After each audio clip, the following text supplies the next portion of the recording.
ప్రియ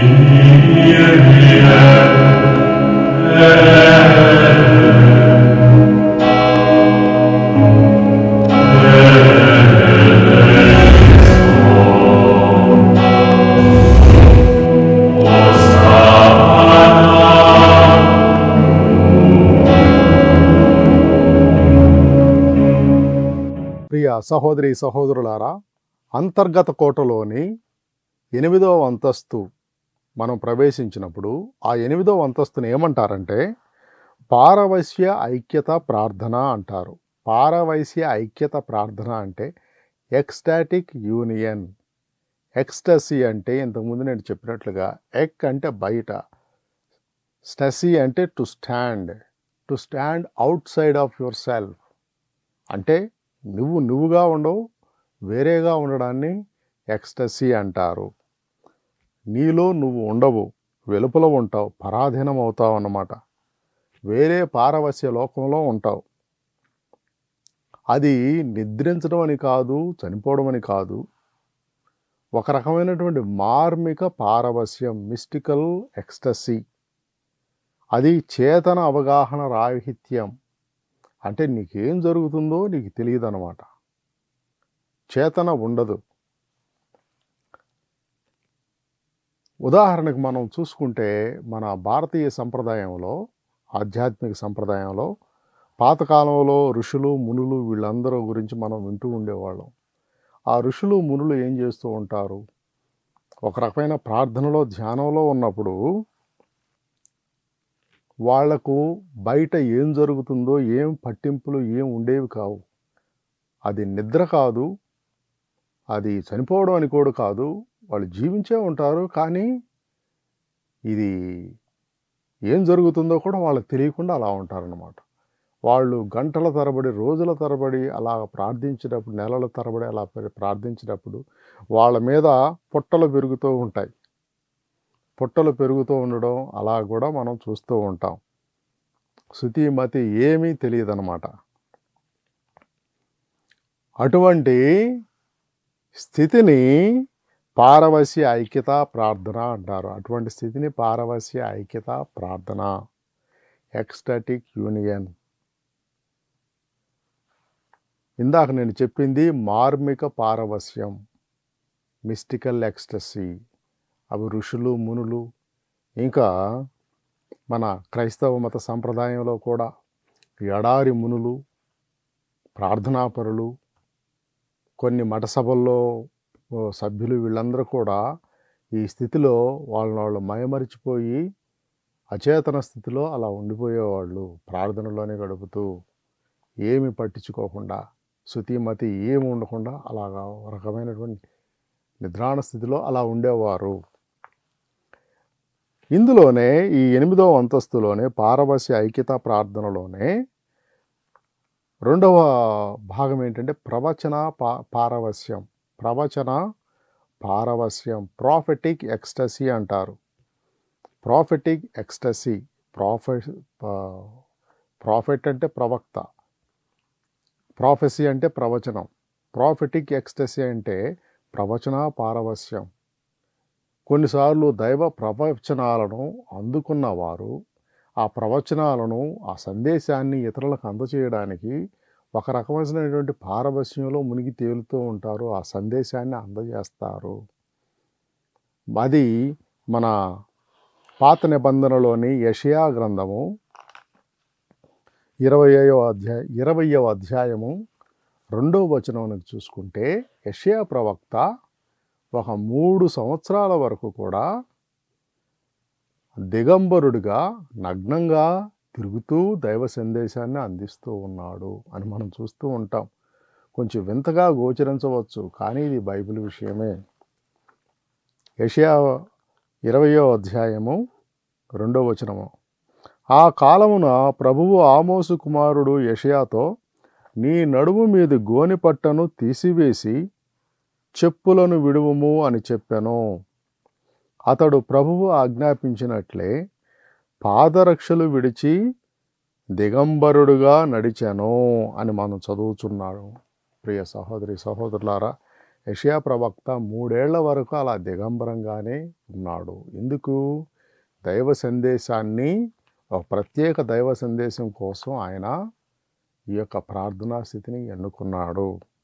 ఇందులో మామూలుగా ఎవరికైనా కానీ ఇతరుల ముందు దిగంబరంగా ఉండడం అంటే ఎంతో సిగ్గు ఉంటుంది. ఒక రకమైన లజ్జ అదంతా ఉండి దాగుకోవడానికి ప్రయత్నిస్తారు. అటువంటి పరిస్థితి నుంచి తప్పించుకోవడానికి ప్రయత్నిస్తారు. కానీ యెషయా ప్రవక్త ఒక రకమైనటువంటి చేతన అవగాహన రాహిత్యం లేకుండా, చేతన అవగాహన రాహిత్యం ఉండడం వలన యెషయా ప్రవక్త దిగంబరంగా 3 ఏళ్ళు సంచరించాడు సందేశాన్ని మోస్తూ అని మనం తెలుసుకుంటూ ఉన్నాము. ఇంకా ఈ యొక్క ప్రవచన పారవశ్యంలో దైవావగాహన ఉంటుంది, స్వీయావగాహన కూడా ఉంటుంది. ఈ రెండు ఉంటాయి.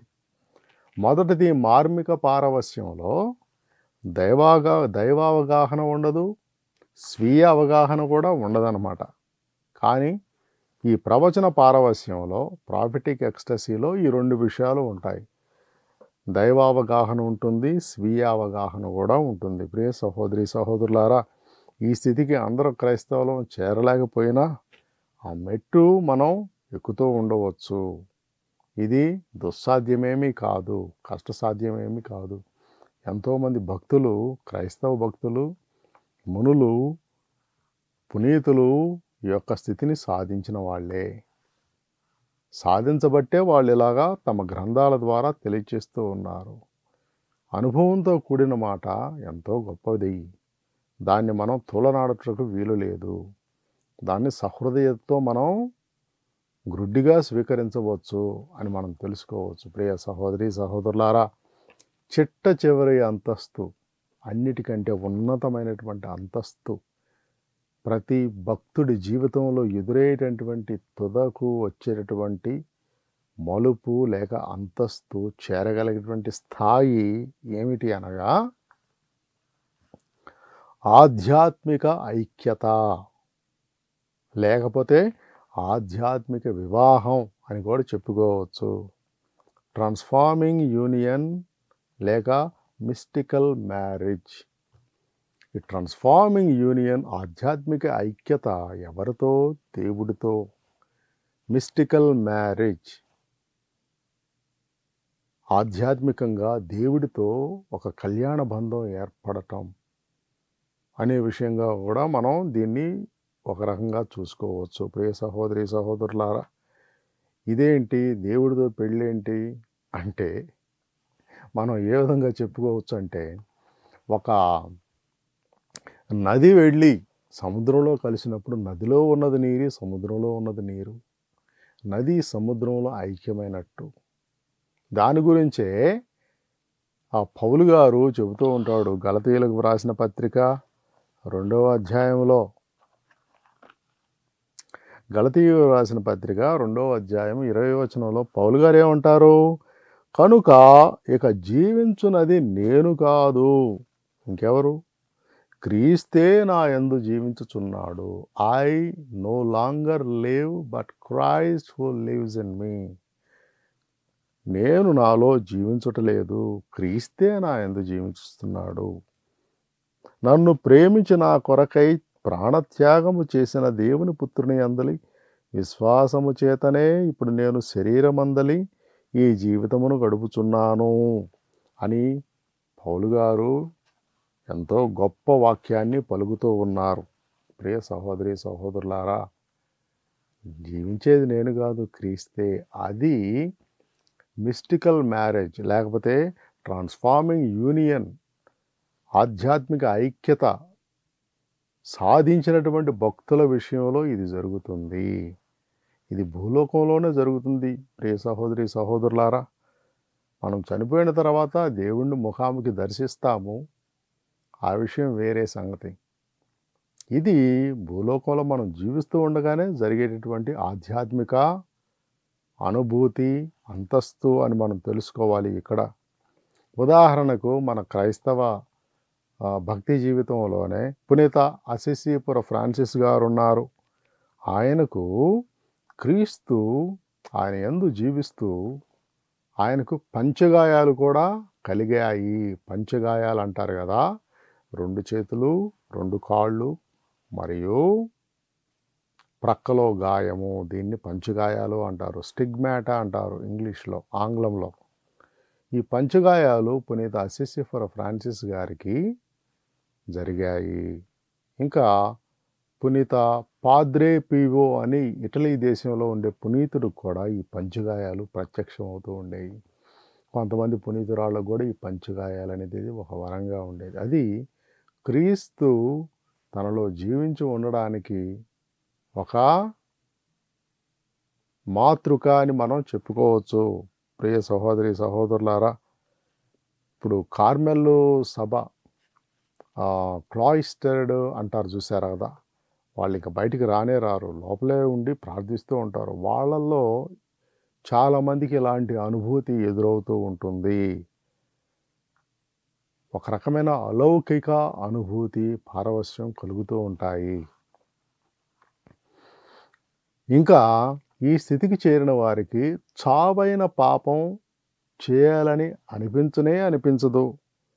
ఆ ఆసక్తే ఉండదు, అనురక్తే ఉండదు. చావైన పాపం వీరి దరి చేరదు. వీళ్ళందరూ కూడా జీవన్ముక్తులవుతారు. భూలోకంలోనే ముక్తిని సాధించినటువంటి జీవన్ముక్తులవుతారు. ఇంకా విమోచించబడిన ఆత్మలులాగా వీళ్ళు ఉంటారు. వీళ్ళు ఒక సమాధిని చేరినటువంటి భక్తుల్లాగా ఉంటారు. సమాధులు అంటే చేతన, అవగాహన, నిద్ర అంటారు. చేతన, అవగాహన, నిద్ర.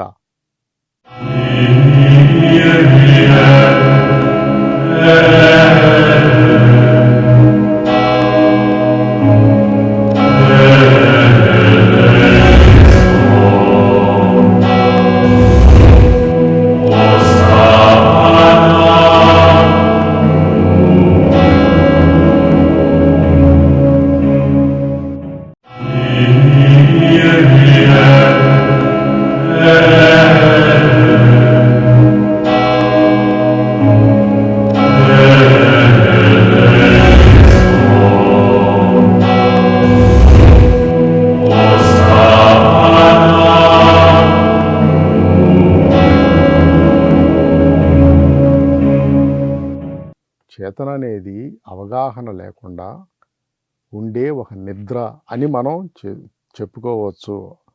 దానికి కొన్ని ఉదాహరణలు ఉన్నాయి. ఉదాహరణకు దాన్ని అర్థం చేసుకోవాలంటే పరమగీతములు, బైబిల్లోని మన పరమగీతములు 5వ అధ్యాయము 2వ వచనం చూసుకుంటే, 5వ అధ్యాయం 2వ వచనం చూసుకుంటే, నేను నిద్రించుచున్నానే గాని నా హృదయము మేల్కొని ఉన్నది.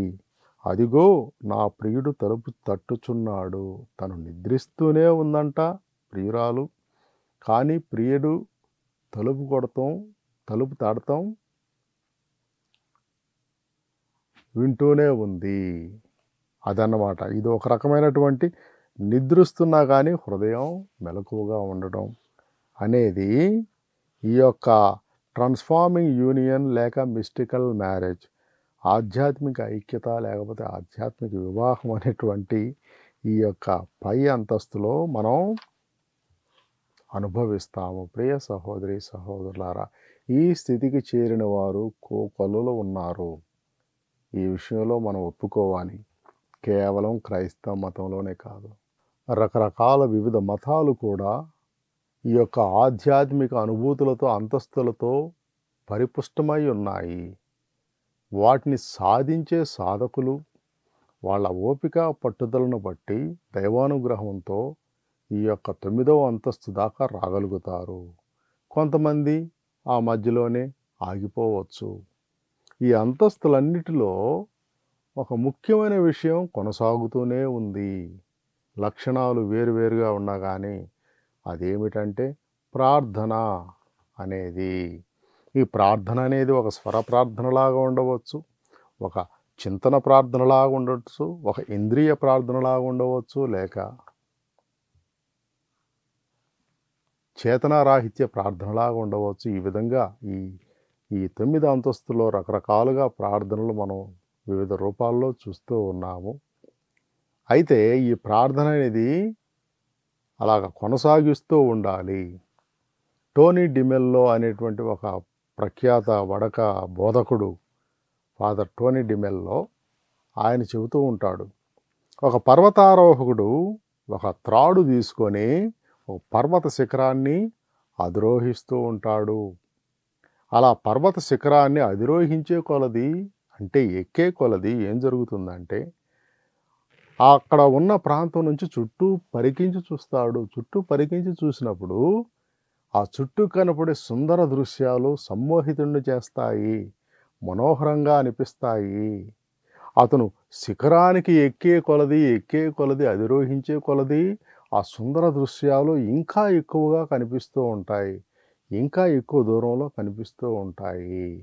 కానీ శిఖరం ఎక్కేంత వరకు కూడా త్రాడును మర్చిపోవద్దు. Don't forget rope. ఆ తాడు అనేది ప్రార్థన. ప్రార్థనటువంటి త్రాడును నువ్వు వదిలిపెట్టావా, ఎక్కడ డమాలను అక్కడి నుంచి దొర్లుకుంటూ కింద పడతావో నీకే తెలియదు. ఈ విషయంలో జాగ్రత్తగా ఉండాలని టోనీ డిమెల్లో గారు మనకు సలహా ఇస్తూ ఉంటారు. ప్రియ సహోదరి సహోదరులారా, ఇందాక నేను చెప్పిన ఉదాహరణలో పుట్టలు పెరిగేంత వరకు తపస్సు చేయడం, లేకపోతే నిద్రాణ స్థితిలో ఉండి, లేకపోతే అలౌకిక ఆనందంతో ఆ పరవశించిపోవడం, ఎక్స్టసీలోకి వెళ్ళడం, ఇవన్నీ కూడా ఈ అతీంద్రియ శక్తులు, ఇవన్నీ కూడా దైవేచ్ఛ. దేవుడు ఇవ్వాలనుకున్నప్పుడు ఇస్తాడు. మనం ఎంత సాధించినా ప్రతి ఒక్కరికి వాళ్ళ రక్షణ అనేది, లేకపోతే మనోపరివర్తన, లేకపోతే కన్వర్షన్ అనేది పునీత పౌలు గారి లాగా దమస్కసు పట్టణానికి వెళ్ళేటప్పుడు భయంకరమైన ప్రచండమైనటువంటి శక్తివంతమైన కళ్ళు బైర్లు గమ్మేటటువంటి గుడ్డిగా ఏరినంత వెలుగు ప్రత్యక్షమైనట్టుగా అటువంటి నాటకీయ పరిణామాలు, దృశ్యాలు మనకు ఎదురుగాకపోవచ్చు. ఈ ఆధ్యాత్మిక అంతస్తులలో కొన్ని అంతస్తులు ఎక్కలేకపోవచ్చు, ఆ పరిణతి సాధించలేకపోవచ్చు. కానీ పట్టు వదలని విక్రమార్కుల్లాగా మనం మన ప్రార్థనను కొనసాగిస్తూ ఉండాలి. మన ప్రయత్నాలు మనం చేస్తూ ఉండాలి. దైవేచ్ఛ ప్రకారం మనం ఆత్మీయ పరిణతి సాధిస్తాము. ఈ విషయంలో కేవలం గురువులు కానీ, వీళ్ళు కానీ, మఠకన్యలు కానీ, కేవలం వీళ్ళు ఎక్కువ ఉన్నతి సాధిస్తారు. మిగతా పాపం సంసారాలు చేసుకుంటూ సాధారణ క్రైస్తవ జీవితం జీవించేటటువంటి వ్యక్తులు అభివృద్ధి వాళ్ళు సాధించినంతగా సాధించలేరనేటువంటి అపోహ వద్దు. మీ యొక్క పరిమితుల్లో మీరు అభివృద్ధిని సాధించవచ్చు. మీరు చేసే పని మీరు చక్కగా చేస్తూ ఉండండి, దైవానుగ్రహాన్ని పొందుతూ ఉండండి. పునీత శేరి వారు ఏం చేశారు? ఆయన ఎక్కడో యూరోపు ఖండం నుంచి ఆయన భారతదేశానికి వచ్చి ఆ పశ్చిమ తీరం, తూర్పు తీరం అంతా కూడా సువార్త ప్రచారాన్ని చేశాడు. 46 సంవత్సరాల్లోనే ఆయన అద్భుతమైనటువంటి ఫలితాలను సాధించాడు రక్షణ కార్యంలో. కానీ అవిలాపురి తెరేసమ్మ తన యొక్క కాన్వెంట్ గోడలను దాటి ఎక్కడికి పెద్దగా వెళ్ళలేదు. ఆ కాన్వెంట్ గోడల్లోనే ఉండి, ఆ మఠ గృహంలోనే తన యొక్క ప్రార్థనలతో, తన యొక్క ఉపవాసాలతో, తను చేసేటటువంటి త్యాగాలతో ఎంతోమంది బయట వారిని మార్చింది. వారు మారు మనసు పొందేలాగా తను చేసింది అని మనం చూసుకుంటూ ఉన్నాము. అలాగే చిన్న తెరేసమ్మ గారు కూడా పెద్దగా ఏమీ బయటకు వెళ్ళి సువార్త ప్రచారాలను చేసినట్లు మనం తెలుసుకుంటలేదు. కానీ తను అందరి కోసం ప్రార్థించేది, సువార్త ప్రచారంలో తను కూడా ఒక భాగమైంది. ఆ విధంగా ఇతరుల కోసం ప్రార్థించడం ద్వారా అనేది మనం తెలుసుకుంటూ ఉన్నాం. ప్రియ సహోదరి సహోదరులారా, ఈ ప్రార్థన అనేది ఇంకొక ఉదాహరణతో నేను ముగిస్తాను. ఒక పండ్లతో నిండిన పళ్ళెం లాంటిది, పండ్లతో నిండినటువంటి పళ్ళెం లాంటిది. ఆ పండ్లన్నీ రకరకాలుగా ఉంటాయి. అరటి పండ్లు, ద్రాక్ష పండ్లు,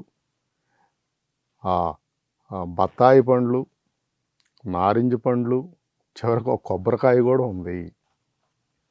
ఈ పండ్లన్నీ కూడా రకరకాలుగా ఉన్నాయి. పండ్లన్నీ ఆరోగ్యానికి మంచివి, మంచి ఆహారం. కానీ ఒక్కొక్కళ్ళు ఏం చేస్తాం, ఒక్కొక్క పండు ఒక్కొక్క తీరుగా ఉంటుంది. అరటిపండు తినడం చాలా తేలిగ్గా ఉంటుంది. ఆ తోలు ఒలిచి అరటిపండుని తినొచ్చు. కనీసం తోలు ఒలిచే ప్రయత్నం మనం చేయాలి. నారింజ పండు కూడా ఆ తొక్క మనం తీయాలి. దాన్ని తీసినప్పుడే ఆ లోపల ఉన్నటువంటి తొనలను మనం తినగలము. ద్రాక్ష పండు మనం ఏం చేయనక్కర్లేదు. ఆ ద్రాక్ష పండుని ఇలా తీసి అలా నోట్లో వేసుకోవచ్చు. దానికి మనం తొక్క ఏం తీయనక్కర్లేదు. ఇంకా అలా చూసుకుంటే కానీ కొబ్బరికాయ ఉంది. కొబ్బరికాయ లోపల ఉన్న కొబ్బరిని తినాలంటే మనం ఏం చేయాలి, బయట ఉన్నటువంటి ఆ పీచుని నారని పగలగొట్టి తీయాలి. అది చాలా శ్రమతో కూడుకున్నది. ఇదంతా ఎందుకు చెబుతున్నానంటే, ఈ ప్రార్థనా రూపాలు అనేవి ఒక పళ్ళెంలో పెట్టబడినటువంటి వివిధ రకాల పళ్ళ వంటిది. కొంతమంది అరటి పండుని తీసి తింటారు, కొంతమంది ద్రాక్ష పండు అలా నోట్లో వేసుకుంటారు, కొంతమంది బత్తాయి నారింజ త్రొక్కలను తీసి తొనలను తింటారు, కొంతమంది కొబ్బరికాయను పగలగొట్టి దాని అంతు చూసి చివరున్న కొబ్బరిని తింటారు, నీళ్ళని తాగుతారు, ఆస్వాదిస్తారు.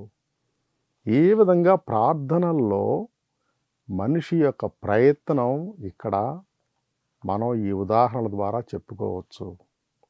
తేలికైన ప్రార్థనలు, క్లిష్టమైన ప్రార్థనలు, సులువైన ప్రార్థనలు, మధ్యస్థంగా ఉండే ప్రార్థనలు, ఒక్కొక్కళ్ళ మానసిక పరిస్థితి, వాళ్ళ ఓపిక పట్టుదలను బట్టి వారు ఎన్నుకోవచ్చు. ఇక్కడ ఒక ఆశావహమైన విషయం ఏంటంటే, జపమాల ద్వారా కూడా 9వ అంతస్తు చేరుకోవచ్చంట. అత్యున్నత శిఖరాన్ని ప్రార్థన జీవితంలో మనం అధిరోహించవచ్చు. ఆధ్యాత్మిక జీవితంలో అత్యున్నత శిఖరాన్ని కేవలం జపమాలను చెప్పటం ద్వారా కూడా మనం అధిరోహించవచ్చు అని ఒక భక్తుడు వాక్కున్నాడు. ఏ విధంగా? మనస వాచ కర్మణ, తనువు తలంపు మనస్సులతో మనం జపమాలను ధ్యానించినప్పుడు, చెప్పినప్పుడు ఈ యొక్క అంతస్తులను అలా చేరగలుగుతామని ఆయన ఉద్దేశం. ప్రియ సహోదరి సహోదరులారా, ఈ విషయంలో ఒక్క విషయం మనం గుర్తుపెట్టుకోవాలి. ఈ ప్రార్థన రూపాలు ఏ మతంలో ఉన్నా కానీ దాదాపు ఒకేలాగా ఉన్నాయి. ఈ అంతస్తులు కూడా దాదాపు ఒకేలాగా ఉంటాయి. నేను మిగతా మతాల్లోని అంతస్తుల గురించి నేను చెప్పదలుచుకోవట్లేదు. దాదాపు మనం పరిశీలించి చూసుకుంటే వాటి నమూనాలు అన్నీ కూడా ఒకే మాదిరిగా ఉంటాయి. ఎందుకంటే దేవుడు మన హృదయాలను ఆయన కోసం సృష్టించాడు. అగస్టిన్ గారు చెప్పినట్టుగా, మా హృదయాలు అవిశ్రాంతంగా అంగలారుస్తూ ఉంటాయి దేవా. అవి విశ్రాంతి పొందేది ఎప్పుడంటే అవి నిన్ను చేరినప్పుడు. కార్ల్ రానర్ గారు చెప్పినట్టుగా, హృదయాల్లో దేవుడికి ఒక స్థానం ఉంది. ఆ స్థానం దేవుడే పూర్తి చేయగలడు. ఆ స్థానంలో దేవుణ్ణి కాకుండా వేరే వాడితో నువ్వు నింపితే నీకు అసంతృప్తి, నీకు ఆత్మ సంతోషం ఏమీ ఉండదు. నిరాశ నిస్పృహలకు గురవుతావు. దాన్ని తీసేసి దేవుడి స్థానం దేవుడికి ఇచ్చినప్పుడు నీకు ఆత్మ సంతృప్తి కలుగుతుంది, ఆధ్యాత్మిక జీవితంలో పరిపూర్ణత కలుగుతుంది అని కార్ల్ రానర్ కూడా అంటూ ఉంటారు. అందువల్ల మన యొక్క శక్తి సామర్థ్యాలను బట్టి, మానసిక ప్రవృత్తులను బట్టి, శక్తిని బట్టి మనం దేవుణ్ణి ప్రార్థించడానికి, ఈ ప్రార్థనా రూపాలను వినియోగించుకొని దేవుళ్ళు పెరగడానికి శాయశక్తిలో మనం ప్రయత్నిద్దాం. ఈ ప్రయత్నంలో దేవుడు మనకు సహాయం దయచేయనుగాక. పిత పుత్ర పవిత్రాత్మ నామమున ఆమేన్.